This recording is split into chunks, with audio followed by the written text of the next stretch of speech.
Hey there, Stephen Dubner. A quick announcement before today's episode. On Saturday, October 18th, I will be doing an event as part of the Chicago Humanities Festival to celebrate 20 years of Freakonomics. If you are also in Chicago, I hope you'll come. For tickets, go to freakonomics.com/live shows and check out some of the other festival programming. Thank you muchly. And now on to today's show. Okay, I have an idea that I'd like to run past you today, and I'm pretty sure you're going to hate it, but that's okay. I still think it's worth getting into. It is an idea for a sort of business merger. I'm not suggesting that the U.S. merge with Mexico. We already proposed that. Episode 185 called Should the U.S. Merge with Mexico? We even interviewed former Mexican President Vicente Fox, who was not quite in favor of that idea. I am also not suggesting that Coke merge with Pepsi or that the Republicans merge with the Democrats, although we've talked about that before also in an episode called America's Hidden Duopoly. I am also not talking about a merger between the world's Christians and Muslims and Jews, although I agreed that would be a pretty interesting conversation. The merger I am proposing does have a religious feeling to it, at least for some people. What I'm proposing is that the National Football League merges with NCAA football. That's the college game. And while we're at it, maybe the National Basketball Association merges with NCAA basketball. I know this sounds absurd, but I also think it's worth being an absurdist every once in a while. I mean, pragmatism doesn't seem to be such a winning strategy these days. And the reality is that big-time sports in the U.S., despite all their financial successes, have some serious problems. Our coach was getting a contract extension. All of the rest of the coaches got a Cadillac. We got a DVD player and a bag of sweatshirts. You may have heard how college sports are imploding. That amateurism pillar crumbled like one of the old Greek temples that couldn't withstand the earthquake. The professional leagues, meanwhile, are always dreaming of expansion, but they've got some competition issues of their own. You might intentionally lose games at the end of the season just so you can have better players next year. So, what if the N.F.L., rather than operating like the monopoly that it is, were to open itself up to some competition? What if, instead of having one closed professional league sitting at the top of a gigantic amateur pyramid, what if the best teams from that pyramid's lower tiers could get promoted into the top tier, and the worst teams in the top tier could be demoted or relegated? That's how it works in most soccer leagues around the world. And let's not forget, soccer is the most popular sport in human history. So, what do you think of this idea? I'm guessing you already hate it, especially if you are the billionaire owner of an NFL team and you don't want your prized asset to lose value. Or if you are a college sports fan who wants to keep pretending you can hold on to the vanishing past. Like I said, this is plainly an absurd idea, but today on Freakonomics Radio, we will ask just how absurd. On a scale of 1 to 10, 1 being a fantastic idea, 10 being nuts, it's probably an 8. Look at that. We are already 20% of the way to fantastic. Part 1 of a 2-part series starts now.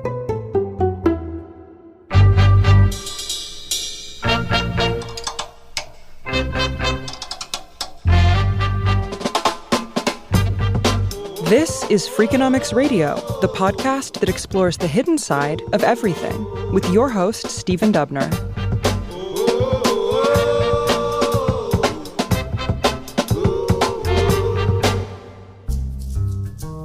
Okay, if we're going to talk about a new scheme that mashes up the N.F.L. and the big-time college football programs, let's start by understanding how big-time college football works in the first place. Let's start with this man. I'm Dominique Foxworth, and I am a sports analyst, I guess would be the best way to describe me now. Do you want to describe the long list of other things you've done in sports? I got into sports the normal way by being really good at them. And I played in college, and then I played professionally for a few different teams in the NFL. While I was in the NFL, I was president of the Players Union for a couple of years through CBA negotiations, which then pushed me to go to business school.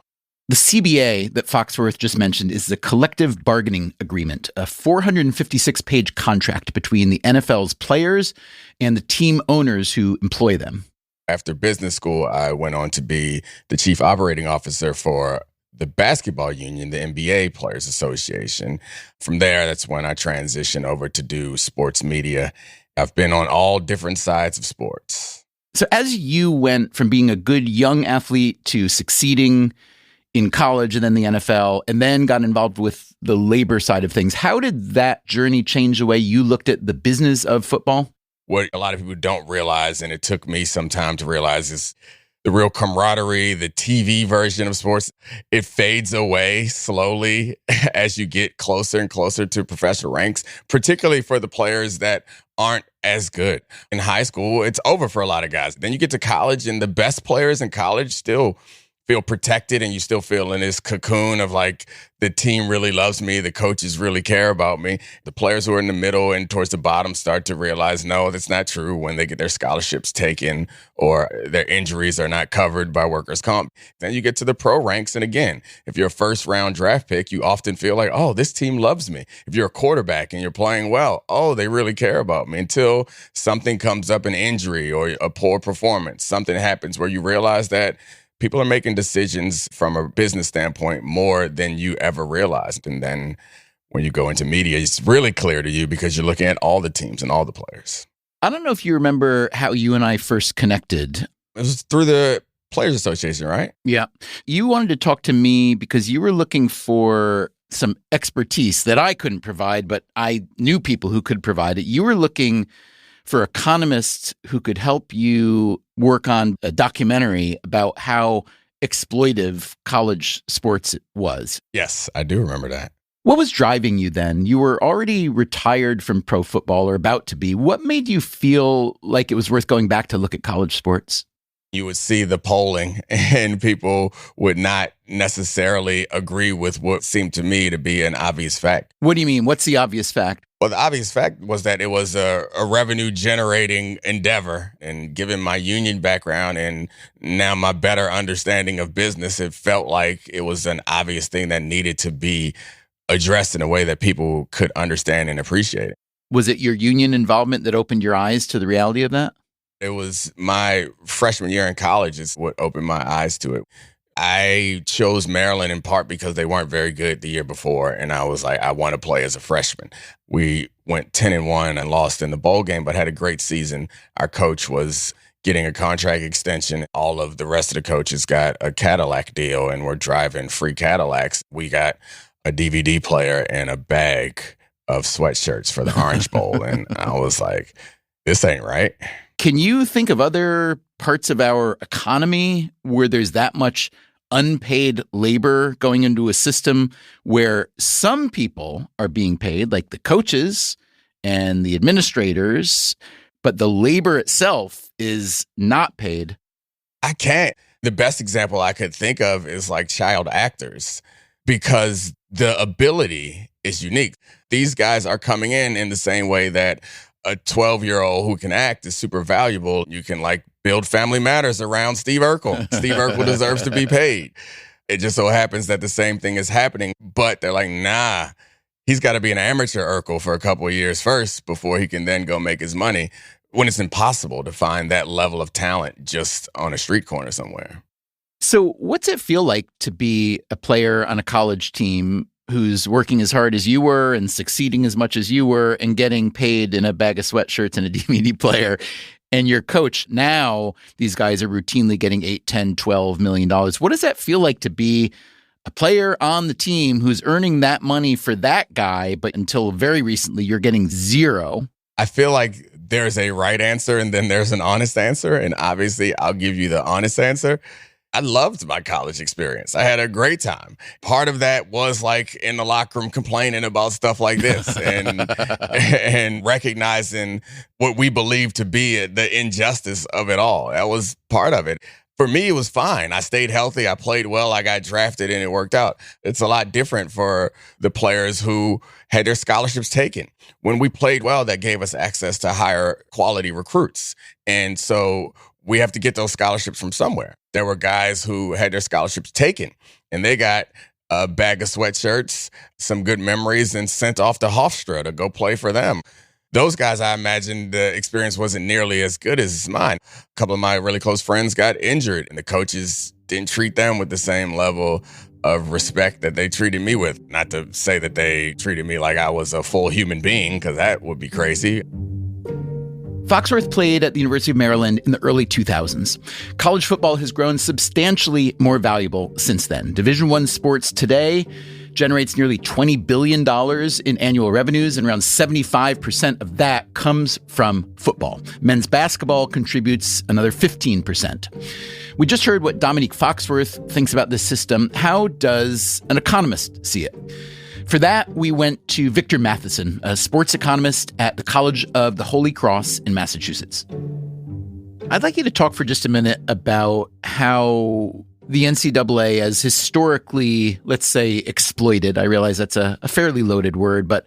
Oh, it's not loaded enough. That tells me what direction your answer will go in. So how has the NCAA in the past exploited what we'll call student athletes? Let's start with this term student athlete. That is a made-up term by the NCAA because they don't want to use the term worker. Student athletes make them sound like someone who is there to get an education. Instead, these are people who work for the college and often make money for those colleges, and they should be treated like any other worker in the world. But most workers are paid. Most workers are paid. So we should not think of all these people being required to do a 1 to 4 year unpaid internship just so you can have a chance to make the NBA. A 0.5% chance to make the NBA, maybe, right? Exactly right. So athletes in the NCAA had a long history of getting paid, at least getting paid under the table.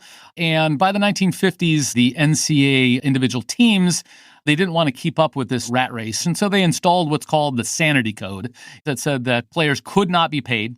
It's only sane from the standpoint of the employers. It's insane from the standpoint of the employees. It's also insane if you think about who is getting paid in college sports. When I look at coaching salaries in NCAA football and basketball, the top ones are making as much as the top coaches in the NFL and NBA, are they not? That's exactly right. A top NFL coach is going to be making somewhere around $10 million. A typical team is generating maybe $500 million of revenue. That means that coach is earning about 2% of the revenues of the team. On the other hand, in college, a top coach is going to be making also $10 million, but that team is going to be generating about $100 million, not $500 million. So they're taking in about 10% of the total revenues being generated by the program. They're making about 5 times as much as NFL coaches as a percent of the revenues being generated by the program. And they're making infinity percent more than their athletes. Correct. Part of the sanity code that came in the 1950s was relaxed a little bit over time that at least allowed players to get paid a scholarship and room and board at the college. And to be fair, for the overwhelming majority of athletes that play at colleges and universities in most sports and at most schools, that is completely fair. Offering these players some amount of scholarship money is a more than fair compensation for the amount of revenue they generate for their teams.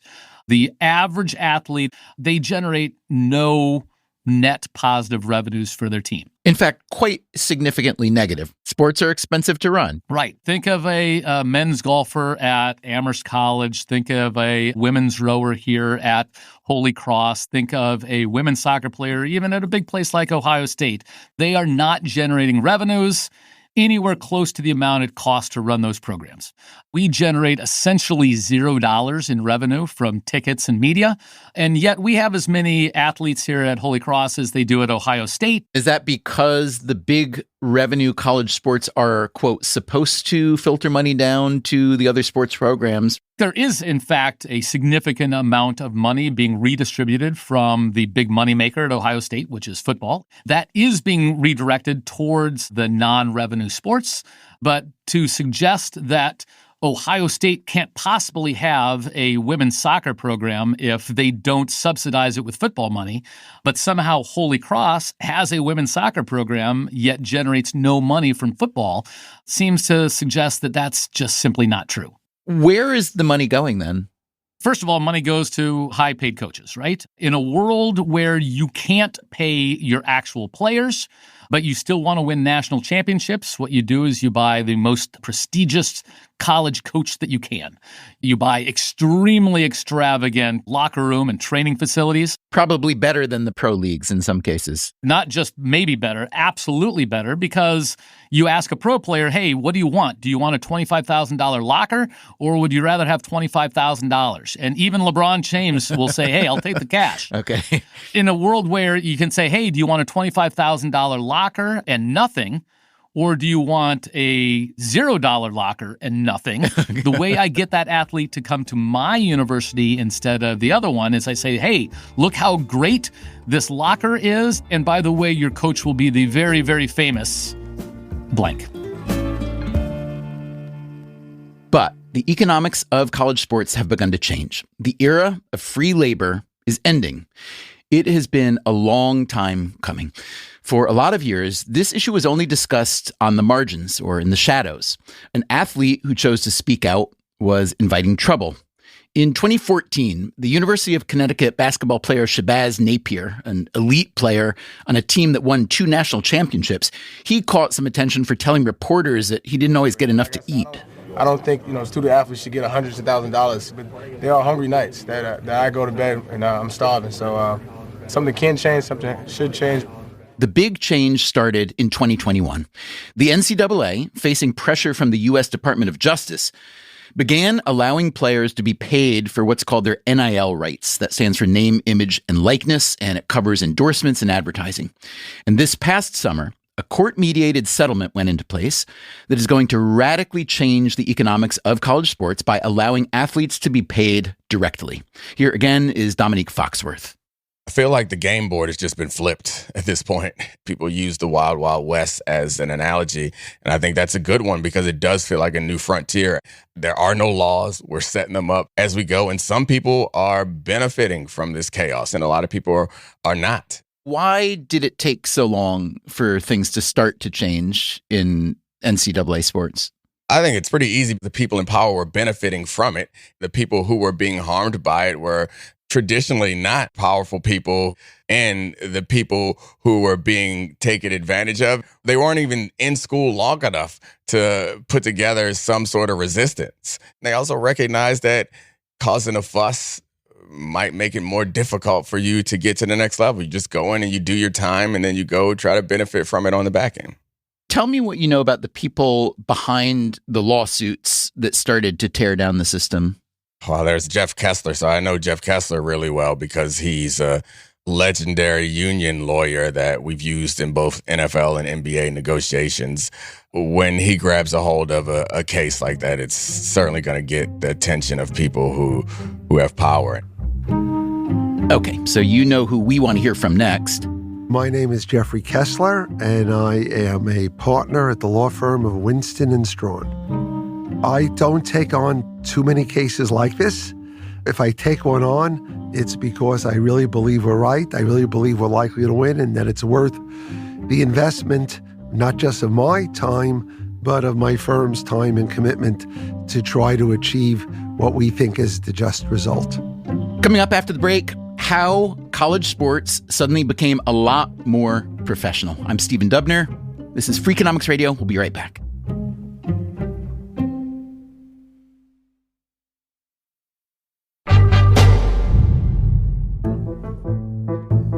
Jeffrey Kessler is a New York City lawyer who specializes in antitrust lawsuits and also, not coincidentally, in sports lawsuits.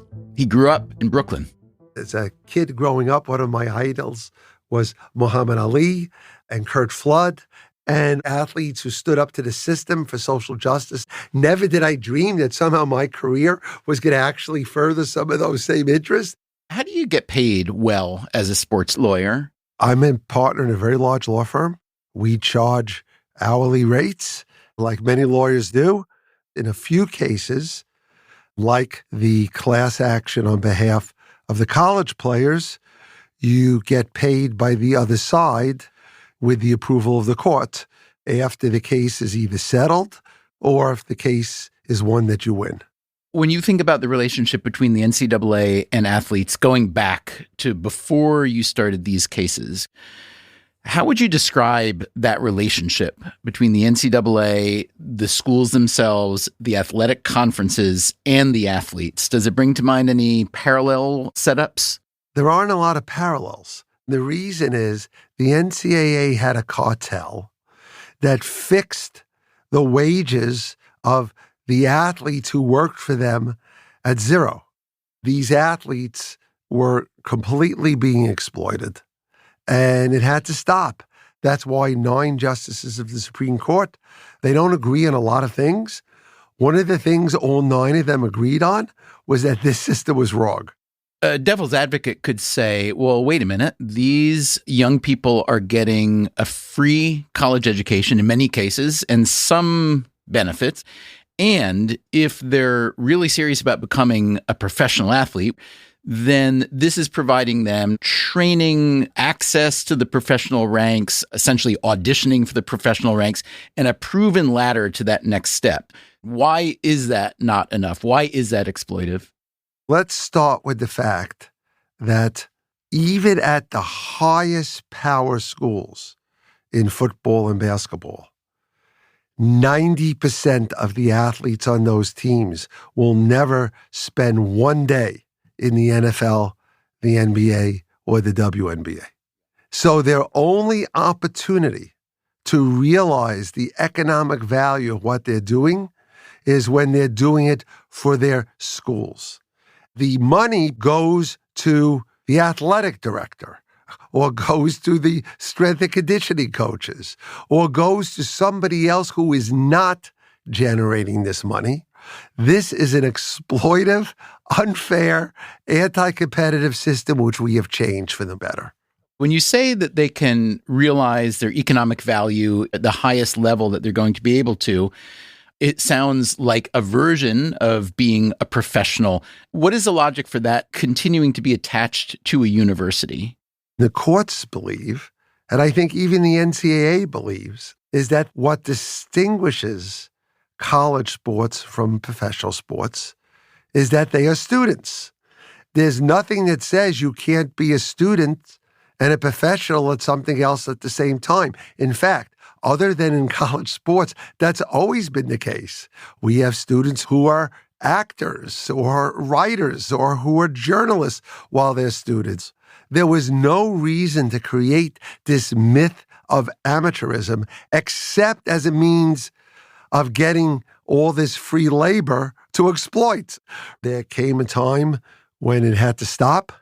We concluded at our firm that we were going to get involved in this fight more than 10 years ago. We knew it would be a long-term litigation struggle that would probably involve multiple cases to get where we wanted to go. And here we finally are. And how does it work with these multiple cases? How do they get either rolled together or how do they proceed sequentially one from the next? They proceeded at first sequentially. The first case, which was before I became involved, was a case called O'Bannon. That was Ed O'Bannon, UCLA, is that right? That's right.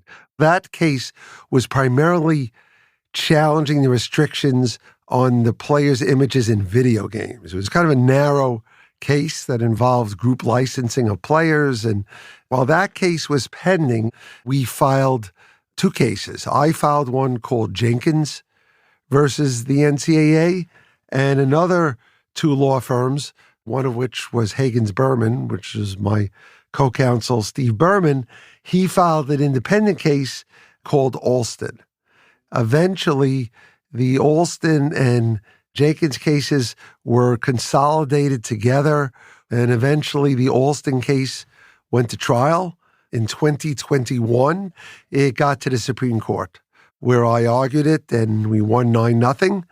That struck down the NCAA restrictions on education-related compensation. So things like giving free computers, doing study abroad, paying for internships, paying for tutoring, graduate scholarships, academic achievement awards, those were all now allowed after Alston.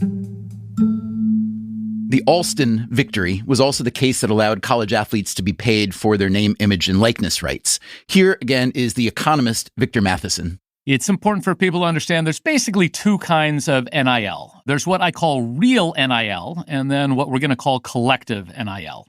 Real NIL is literally paying people market price for their name, image, and likeness. This is Paige Beckers from UConn, women's basketball player, best player in the league last year. That's her signing $1 million deal with Nike to star in commercials. This was prohibited as recently as 5 years ago in the NCAA. This is now permitted. This is a player showing up at a car dealership to sign autographs. This is a person like Livy Dunn monetizing her Instagram and TikTok accounts.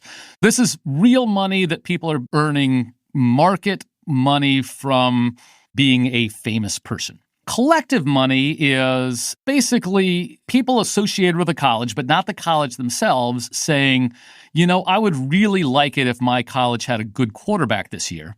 I don't have a car dealership and I don't need any advertising, but I'll pretend to want a autograph for $100,000 from this quarterback if he comes to this place. And we're not even going to ask him for the autograph in the end either. This is a backdoor way to simply professionalize the athletes. Even if they're not doing real NIL, they are just getting paid by people outside the university to come play for that university. This is really just a professionalization of the college sports booster system that's been around forever, right? We're seeing it like in the recent NCAA basketball tournament, the group of Duke alum who put together a lot of money to essentially buy better players. But even a school like St. John's in New York, which has been good in the past, but hadn't been very good lately. But all of a sudden, with one big donor, they brought in a lot of talent. It's essentially privately funded professionalism. Do you like that notion or no? I don't like the notion for a bunch of reasons. First of all, it's not necessarily sustainable. We can understand when the owner of the Celtics or the Patriots decides to spend $10 million buying a new player because they hope that this player is going to win me additional games. And when I win additional games, I'm going to make more money. These donors don't have that. Why would I continue to put $10 million a year into the Duke program if I'm not actually getting a monetary return from that? Problem number two is we have had problems with these deals not being subject to decent contracts. I'm pretty sure that when I sign a contract with Ohio State or the College of the Holy Cross, that these are real institutions with a human resources department. And, if they say they're going to pay me, they're going to pay me. Holy Cross, for example, had a student move to UNLV based on a $100,000 NIL contract that he was promised that never showed up. Oh, boy. The last thing is you want the people making the financial decisions to be the same people who are making the decisions about whether they're going to hire you or not. This would be like me as a college professor coming in for a job interview, and I do the whole interview process, and they say, we're going to hire you next year, but we can't pay you. But don't worry, some wealthy alum is going to come up to you and give you a bunch of money, we think, and just sign a deal with them and you'll get paid. I mean, that's like the worst job ever. This patchwork compensation system that Victor Matheson is describing, this was just a half step on the way to a much bigger overhaul. I think what we will see shortly is we're going to take the middlemen out of this, and we're going to actually have the employers paying their employees like happens in every other business. And that is because of a more recent legal victory called the House Settlement, brought by an Arizona State University swimmer named Grant House. This one didn't go all the way to the Supreme Court, like Alston did. It was settled in a district court in Northern California. It requires NCAA programs to distribute a few $1 billion to recent and current athletes in the form of lost NIL revenue. But much more important, going forward, it allows for athletes to be paid directly. This case was also handled by Jeffrey Kessler. House went after the whole compensation system in the NCAA, and now we have a settlement which is going to create a new system going forward. That new system starts this year, in which the schools will be able to make direct payments to the athletes under a revenue sharing system, where the first year those payments are going to be about $20.5 million a year per school. Then beyond that, we're going to continue the third-party deals for names, images, and likenesses. And all of the existing scholarships will continue in medical care and other benefits that have gradually been put in. In total, the athletes in Division I are going to get about 50% of the revenues that are generated now. Are you surprised that you had this string of massive victories, or did you see it coming? I'm not surprised, but I didn't take it for granted. I thought we were right from the beginning. I thought now was the time that judges and juries would understand how exploitive this system was, where you have the strength and conditioning coach at Alabama earning $1 million a year when the athletes were getting nothing out of the revenues that they were generating. The head coach at Alabama made more than $11 million. Even the strength and conditioning coach was making more than the president of Alabama University. This system was wrong, it was unfair, and we thought it was unlawful. Another big change is the liberalization of what's called the transfer portal. So if I'm a college football or basketball player, I could play for 4 different college teams in 4 seasons. And we've started to see that in the 2025 men's basketball championship, March Madness. We saw all 4 of the number 1 seeded teams make it to the Final Four. So not much Cinderella action. And all 4 of those teams included athletes who had played in a different college program the year before, maybe the year before that. So if we think of college sports as being appealing in part because the athletes are attached to a particular university that I might root for, how do you keep that appeal if the athletes are now essentially free agents and can move to a new program every year? Well, there's no inconsistency with that at all. When I first started out as a lawyer, there was basically no free agency in any of professional sports. And the arguments the owners used to make is, well, fans won't like the sports if their athletes have the right to go from team to team. And what do we learn in professional sports?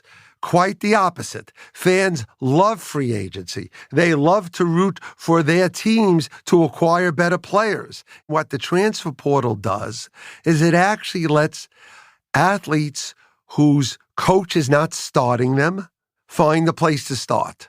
Remember, they only have a limited amount of eligibility to play college sports. So why should they sit there as a backup if somebody else is going to let them have a chance as a starter?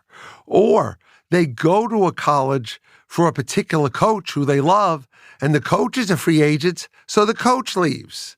Why should they then be stuck at a school with a coach who they don't have that relationship to? All other workers in the world get to quit, move on, decide where they're going to be. There is no reason why you should take those rights away from athletes.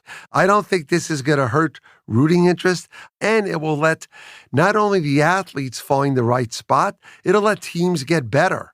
One of the reasons why you had more teams contending for the college football playoffs, it was much different than the prior years because of the portal.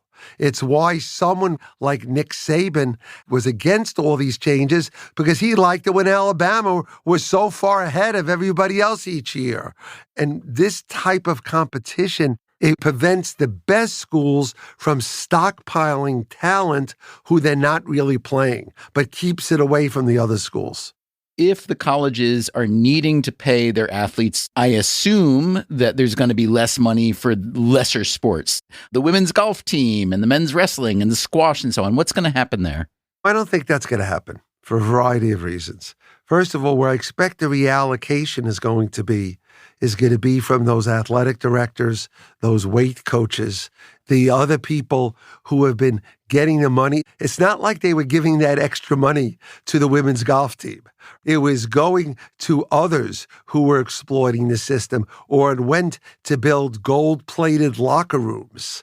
The reality is these other sports don't cost very much. Not only do they not cost much, they serve the interest of the schools. If you look at Division III has no one to subsidize any of their sports, yet they have the rowing team. They have the squash team. They have all these teams that don't earn any money. Their football team doesn't earn anybody, right? Why do they have them? They have it the same reason they have the acting department or the school newspaper or the music department, none of which earns any money. They have it because these are valuable things for the campus that attracts the type of students they want to pay tuition. And then we throw into that Title IX. And Title IX requires the schools to offer proportionally equal opportunity of sports to proportion of female and male athletes in the schools. So they can't just cut all their women's sports because Title IX won't allow it. Now, does that mean you won't see an occasional cut of a sport at a school and a school won't blame the House settlement? Yeah, they will. It just won't be true. I went back to the economist Victor Matheson to see how he expects the House settlement to play out. I don't know what to expect this week or this month. I know what to expect this decade. This decade, players will be paid directly by the teams or leagues themselves, by the conferences. And eventually, the only way that you can get any sort of real parity and agreements between teams is to allow the players to unionize at the same time. So we're going to have unionized players being paid by teams or leagues, which makes all of a sudden top-level football, top-level basketball in the NCAA pretty similar to the NFL and pretty similar to the NBA. Is there a chance that the NCAA just kind of craters in on itself and needs to be replaced by some kind of different system? No, because there's a bunch of things that the NCAA does well. We need an organization that sets the playing rules. As much as we don't like things like the IOC and FIFA, we need them.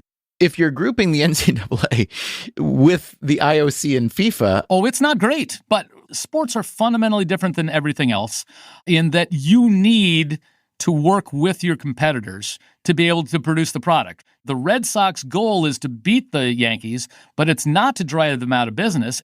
The second thing the NCAA does that is actually great is they have championships. What's great about March Madness is it really is the best college basketball.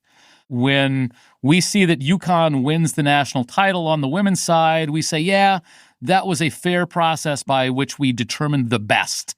Because the NCAA has a monopoly on that postseason championship. Generally, economists don't like monopolies, but things like championships are what are known as a natural monopoly.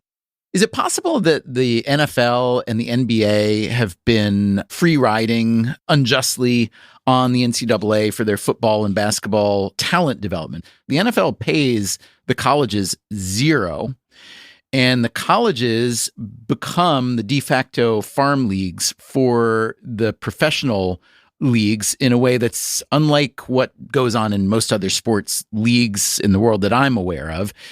And we're seeing the NCAA now having all this reorganization and chaos, not only conference realignment, but with the NIL and the House settlement, all kinds of financial upheaval. Is there a way in which the NFL and NBA in particular should be beholden to invest in, pay, support, organize college sports because they are developing their labor for them? You could make an argument for that. Of course, colleges and universities develop all the labor for Microsoft and Google and United Healthcare and all those folks as well. Right, but we tell ourselves that's great because they are creating hundreds of thousands and millions of jobs, whereas the NFL and NBA, their model is scarcity, is only a few hundred athletes, only 30-some teams, and therefore it is a cartel as opposed to an open system. Yeah, and notice, it's funny, the way that the collective bargaining agreement between the union and the NFL works is that you have to stay in college for several years. This benefits everyone except for the current college athletes. It helps the existing athletes in the NFL by preventing competition for the roster spot from some young kid. It helps the NFL by having those players stay in college for 2 to 3 years to make sure that they get trained there. So the NFL has to do less training and so that it's less risky making those picks. And of course, it's good for the NCAA because they get these top level players. So everyone's benefiting from this, obviously, except for that group of athletes who is good enough to play in the NFL right now, but doesn't get to because they haven't stayed in college for the requisite number of years. The National Football League is a consortium of 32 team owners who hire a commissioner to keep the peace. The current commissioner is Roger Goodell. The league doesn't divulge Goodell's salary, but reliable reporting shows that in one recent 2-year period, he received compensation of around $125 million. Depending on your perspective, that might sound like an outrageous number, or, given how dominant the league is in the American sports and cultural landscape, it might sound like a bargain. When it comes to monetizing sports, the U.S. is king. We have 47 of the world's 50 most valuable franchises. And that makes the N.F.L. the king of kings. Of the top 100 television broadcasts in 2024, 93 were NFL games. Last year's Super Bowl was the most watched show in TV history, with more than 125 million viewers in the U.S. alone. To state the obvious, Americans love the NFL. Most Americans anyway, but not all of them. My name is DeMaurice Smith. DeMaurice Smith just published a book called Turf Wars, The Fight for the Soul of America's Game. And the fight he is talking about was his own fight. Yes. I was a federal prosecutor for almost 10 years, spent most of the time in homicide and violent crime and terrorism.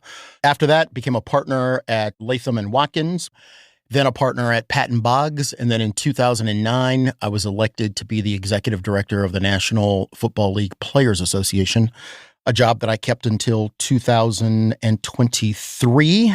The NFLPA is totally separate from the NFL. It is the union that represents the players. It's one of the smallest unions in the country, but also one of the most visible. And how does Smith, the former union boss, characterize the NFL itself? Here's how he puts it in his book. He writes that NFL team owners, quote, use football, one of the most addictive, powerful, and profitable drugs in American culture, to influence elections and bully competitors as they ruthlessly pursue an ever higher percentage of wealth. When Smith got the union job in 2009, he wasn't all that familiar with how the NFL worked. I asked him what he saw when he first started to dig in. I was shocked at the level to which a multi-billion-dollar industry was completely beyond the purview of any regulator. I take the job right after the 2008 meltdown.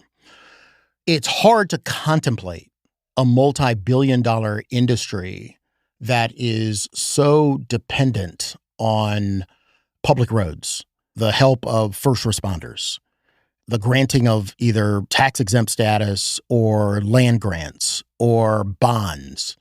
It's hard to contemplate an industry that is so ingrained in government subsidies that has zero government oversight.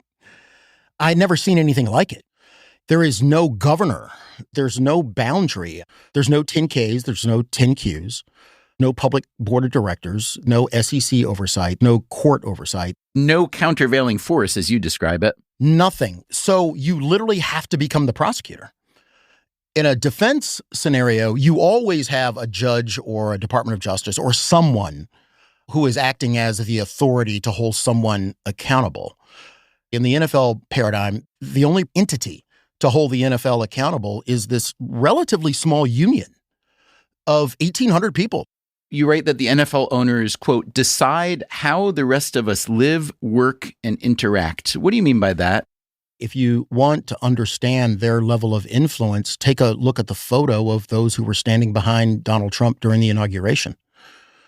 Those people influence our healthcare. They influence our media. They influence how we digest news. I find that ability to impact America to be disproportionately held by the billionaire class. When I look at what the NFL is as an organization and how it operates, it strikes me that it's built on a foundation of antitrust loopholes. Tell me where I'm right and where I'm wrong. The National Football League exists only because they achieved a congressional exemption from the antitrust laws. When they merged between the AFL and the NFL in the 60s, they needed a congressional exemption. The other thing they have, thanks to the Sports Broadcasting Act, is the ability to then negotiate unilateral television contracts. That allows the 32 teams to band together to go to a network and say, we're going to give this network the exclusive ability to show our games for this much money. Well, that gives them a tremendous amount of leverage in the marketplace because Kansas City doesn't have to negotiate its own, or DC doesn't have to negotiate its own. The result is that every network ends up doing deals with the National Football League that in the end, they lose money. Even though football games are 45 of the top 50 programs every year on TV? Yeah, 85, 90 of the top 100. How's that possible? When it comes to straight commercial sponsorship, it in no way makes up for how much the networks are paying for the NFL. They make up for that loss in the commercials for their ancillary programming. The best example is CBS several decades ago had the number one show in the country, 60 Minutes. Fox came along, the most new network, with, let's just charitably say, not a lot of great programming. Fox wildly overpaid for the NFL. CBS thought that they were going to be okay because they still had the number one show in America. Within 2 years, that was in trouble. They bought back the rights for the NFL. You and I can't go to Congress and get an antitrust exemption for you to diabolically buy all the shows in America. Here again is the economist Victor Matheson. Leagues always have problems with antitrust because a league is a bunch of individual businesses that come together to collude to make as much money as possible. I love that you say leagues have trouble with antitrust. It seems to me that they've solved that trouble quite capably. In some ways they have. So they solved it in basically 3 ways. Major League Baseball solved it by getting an insane ruling over a century ago from a judge who just liked baseball so much that they said, you know what, if it's baseball, it can't possibly be antitrust. That's what's known as baseball's antitrust exemption. All of the other leagues have been granted limited exemptions to antitrust when it comes to negotiating media rights deals. The NFL, for example, sells every single one of its games through these big media rights deals that the league itself sets. That was actually declared illegal back in the late 1950s and early 1960s. And Congress passed a law saying, okay, we will give you this exemption to antitrust, but you also have to come to some agreements with some of your competitors to not compete with others directly. The NFL was given Sunday, the NCAA was given Saturday, and high school football was given Friday night. So outside those days, Thursday through Monday, anyone can play, but the NFL is typically not allowed to play on Saturday, and the NCAA can't play on Sunday.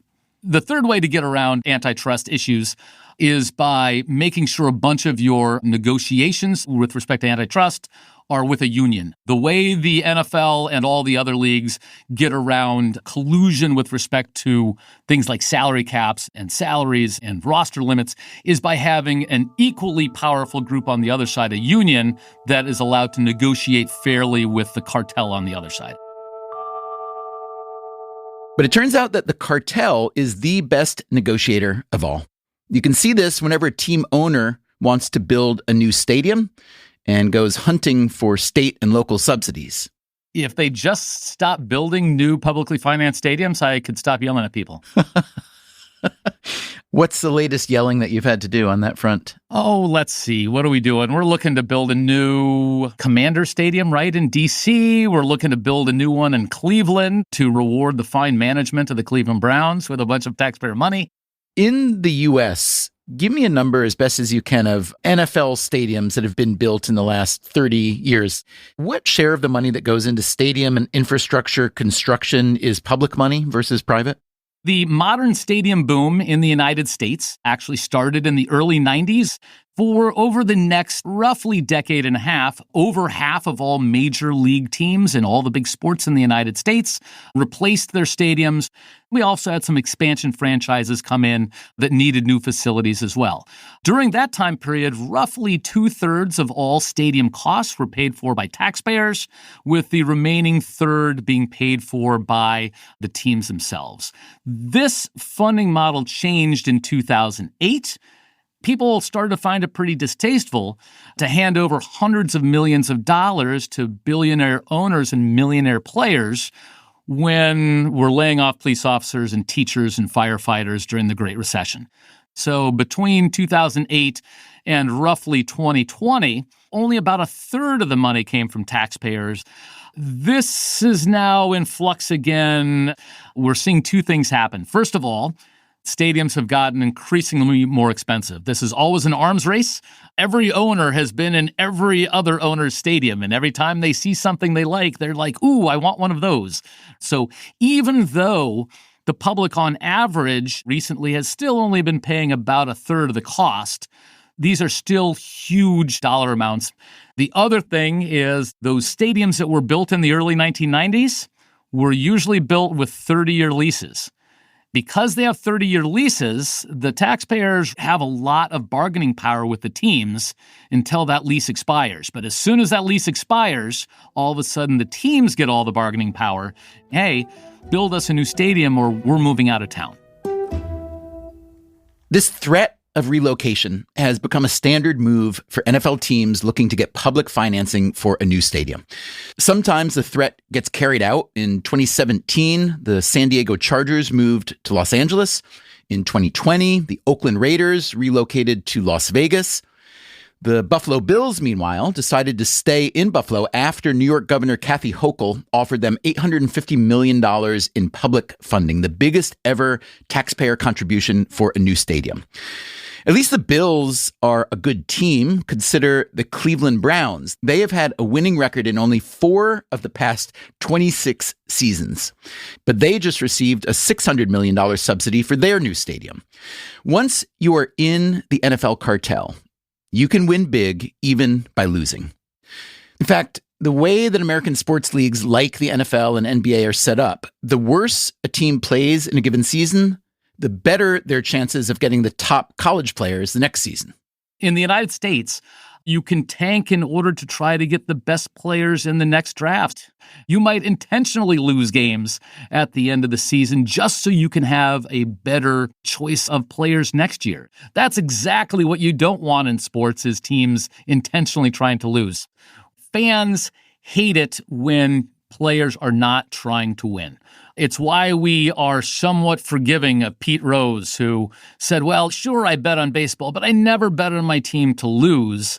We're a lot less forgiving for the 1919 Black Sox, who bet on their team to lose and managed to lose that World Series.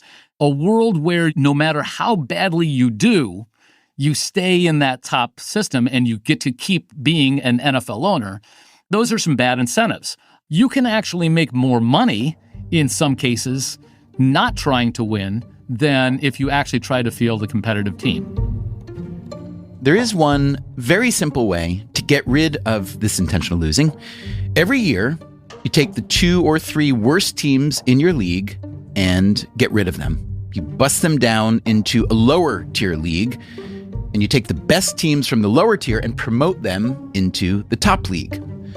Can I interest you in that solution? We'll talk about it after the break. I'm Stephen Dubner, and this is Freakonomics Radio.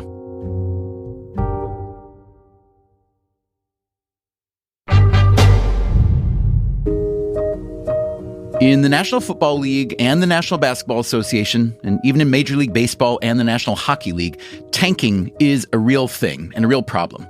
Losing on purpose in order to move up in the draft order, it's kind of trampling on the spirit of what sport is supposed to be in the first place.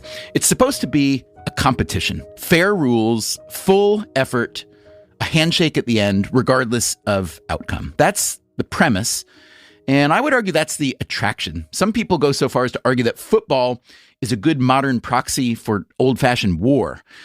But even if you don't buy that argument, it is still a really fun game to watch, and the appetite for football seems almost limitless. In the early 1960s, NFL teams played just 12 regular season games. Now they're up to 17, and the owners are pushing for 18. The league is always looking for ways to grow its brand. This year's schedule includes games in Sao Paulo, Dublin, London, Berlin, and Madrid. The expansion in Europe has paid serious dividends. That is Oliver Luck.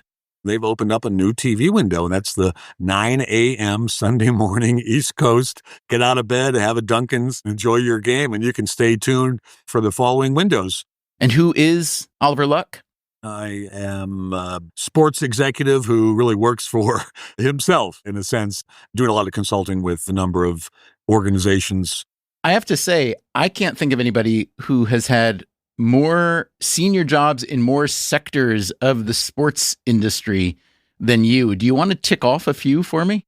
I guess it started when I went to work for the N.F.L. back in 1990. I ran N.F.L. Europe, which was the N.F.L.'s AAA league, if you will. I spent a good bit of time with MLS. I ran the Houston Dynamo. And then I'd always had an interest in college athletics. And like many others, I saw the increasing professionalization of college athletics. Not that I had any special insight, but I saw that and thought, this may be a space where I can make an impact. So I spent time as the athletic director at my alma mater, West Virginia University. Spent time at the NCAA. All of that doesn't even cover everything Luck has done in sports. He was CEO of the Harris County Houston Sports Authority, which was a governmental entity tasked by the governor of Texas and the legislature to finance and rebuild the, back then, aging infrastructure in Houston. And before all that, he played football, the quarterback position. He had a great college career at West Virginia and then a relatively quiet 5-year career in the NFL with the old Houston Oilers. After football, he got his law degree and eventually moved his family to Germany, where he worked for N.F.L. Europe, a startup league that lasted around 15 years. The Lucks had 4 kids, including Andrew, who became an even better quarterback than his father was, first at Stanford and then with the Indianapolis Colts in the NFL. Andrew today is the general manager of the Stanford University football program, a job that until recently barely existed outside of pro football. But these are the kinds of changes that are starting to happen as college football continues to become more like the pro game. I asked Oliver Luck about the main differences between pro and college football today.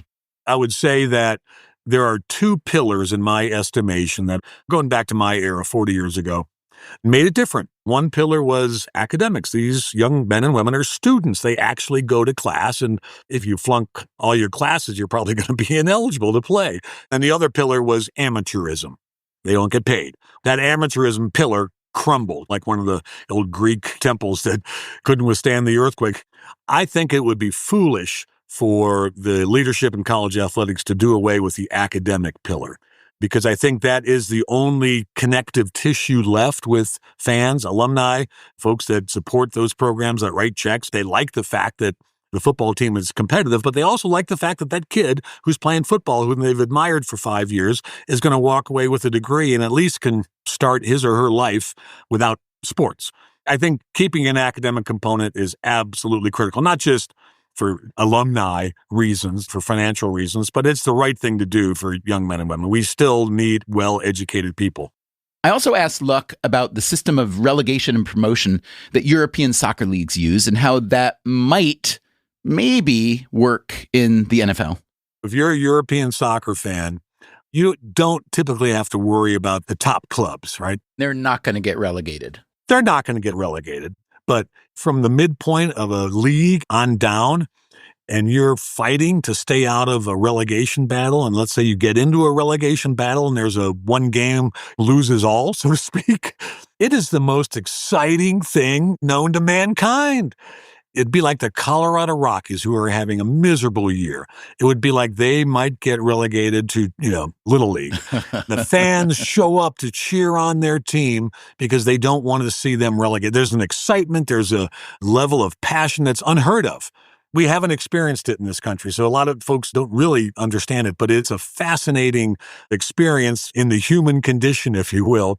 And keep in mind, these clubs have been around for 150 years. They mean a little bit more than, let's say, the Jacksonville Jaguars. Right. But, look, the New York Jets have been around a while. The Cleveland Browns been around even longer. Those are two routinely terrible teams. You can imagine that on week 18 of the NFL season, if those two were playing and the loser goes down a level, it could be pretty exciting. Yeah, I grew up in Cleveland. I'm very familiar with the Browns' travails. At the end of the season, if you're out of the playoffs, you're just going through the motions. And I admit that, being a former Houston Oiler, we had a couple of seasons where we just went through the motions. Okay, and talk for a minute about the flip side of relegation, the possibility of promotion into the top league for teams that are in the lower levels. Well, if you're in Portsmouth, England, and you've been to third division, second division, and you're close to moving up into the Premier League, the excitement of that community is through the roof, because you've got all of a sudden Chelsea coming to your home ground for a game. You've got some of the best players in the world coming there. What role does collective ownership hold in the future of American sports? Right now, we've got the Green Bay Packers, but outside of that, none that I know of. It's more common in soccer clubs around the world, Barcelona maybe being the prime example. But are there different ownership schemes blossoming in the near term, considering how much is changing with the finances of sport? That's where the colleges could be the leader. As these universities, in some cases, begin to take all of their revenue streams from athletics, park them in a different company, there's no reason you couldn't begin to sell shares, et cetera. You could have different voting rights, and the university could certainly retain, as it should, control. You'd have to do a lot of research. You'd want to make sure that the most important thing is the university retains control. But there is a model from the Packers that could be used across the college landscape. And maybe it's for separate teams as well. Hey, I don't really care about football, but I love Notre Dame fencing. I'm going to buy, 100 shares of Notre Dame fencing and support them. When you look at the business of sport generally around the world, what do you see more of? The U.S. sports business model being exported and adopted, or more of the U.S. sports industry learning from and integrating from overseas leagues? The U.S. is the model in terms of monetizing and creating the best possible entertainment experience for the fans. Having lived over in Europe for years, everybody would look at the Super Bowl around the world and say, that's the pinnacle. They get it. They do an unbelievable job. The concept of sort of monetizing these spectacles, it goes beyond just a game. I think going back to the 60s, 70s, 80s, after we were able to unionize baseball first and then the others, management and the union figured out that collaboration is great for both sides. It just took off because the incentives were aligned. Make us more money, Mr. Owner, and I'll play longer for you, but you got to pay me more. And everything just spun up in a very well-aligned system. So I do think we're still really at the top of the heap. All right, so here was this idea I had, Oliver, and I want you to tell me as candidly as you're willing how stupid it may be. The NFL and NBA are both really expansion-driven, as any big successful businesses are, and the owners of those individual teams typically got to where they are by being really good at running and growing businesses. So it makes sense that if they own a team and they're part of a league, they want to do the same. The relationship with European fans of American football and in Latin and South America and Asia and beyond, there is appetite there, but global expansion for something like an American sport, I could imagine, would be really hard to do. They probably don't want to add many more teams, if any. They probably don't want to spread their calendar out much more. So what if, especially since NCAA football is undergoing this massive change at the moment because of these lawsuits, what if we were to dream up a scheme whereby NCAA football teams would form a level or two levels or three levels, which they pretty much have now, but they essentially merge with the NFL, and those levels, those leagues become essentially the AAA, AA, and A of the NFL. You could imagine mirroring the same thing with the NBA and NCAA basketball. The way that you would move from one level to the next would be by promotion and relegation, and you could imagine a massive commingling of audience, revenues, media, etc., whereby college football and basketball, which are already close to professional, become officially professional. We have to sort out a lot of details about how those franchises operate and revenue share and so on, but it would be a bigger, better league of professional football and basketball. What do you think of that idea? On a scale of 1 to 10, 1 being a fantastic idea, 10 being nuts, It's probably an 8.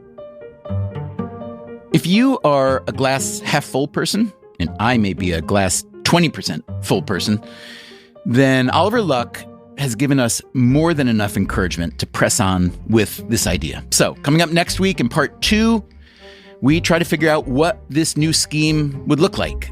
If you weren't born in America, you weren't raised in America, this seems like motherhood and apple pie. It seems natural, sensible, obvious thing to do.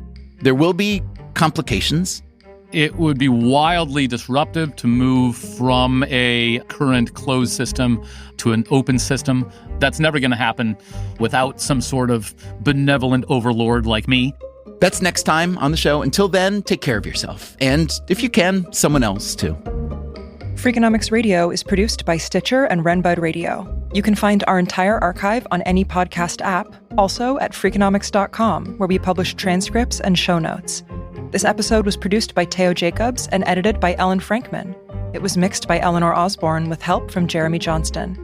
Thanks to James McGinty for helping inspire this episode, and thanks to everyone who helped us think through this idea, especially George Atala, Simon Cooper, Peter Pilling, Jim Rooney, Robert Smith, and Jeffrey Whitney.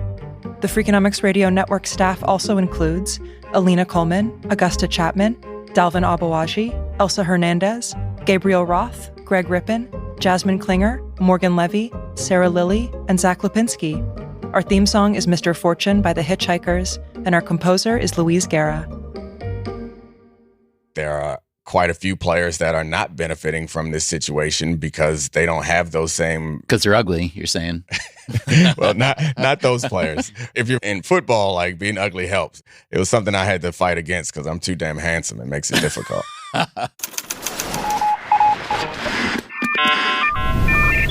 The Freakonomics Radio Network, the hidden side of everything. Stitcher.